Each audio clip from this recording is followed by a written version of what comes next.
Welcome to Pindar Poetry. We hope you learned something new. In this video, I will explain how to use Gemini on Android. First, download the Gemini app from the Google Play Store. Once installed, open the app and sign in using your Google account. This links your Gemini experience to your existing Google services, making it easy to access personalized information and settings. Make sure your device is updated for the best performance.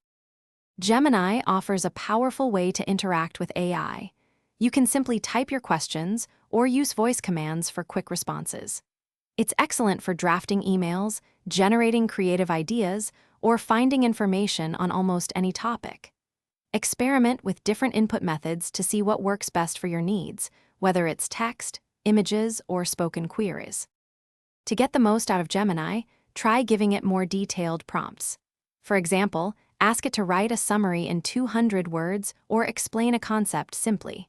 You can also connect it with other Google services for a seamless workflow, like Gmail or Google Maps.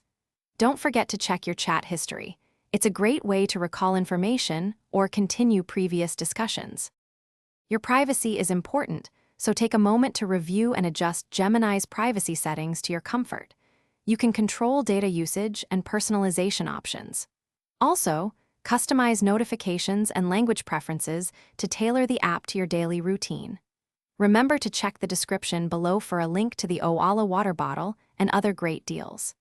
Keeping hydrated is key, and Gemini is here to help with all your questions. Thanks for watching. Consider subscribing if we helped you.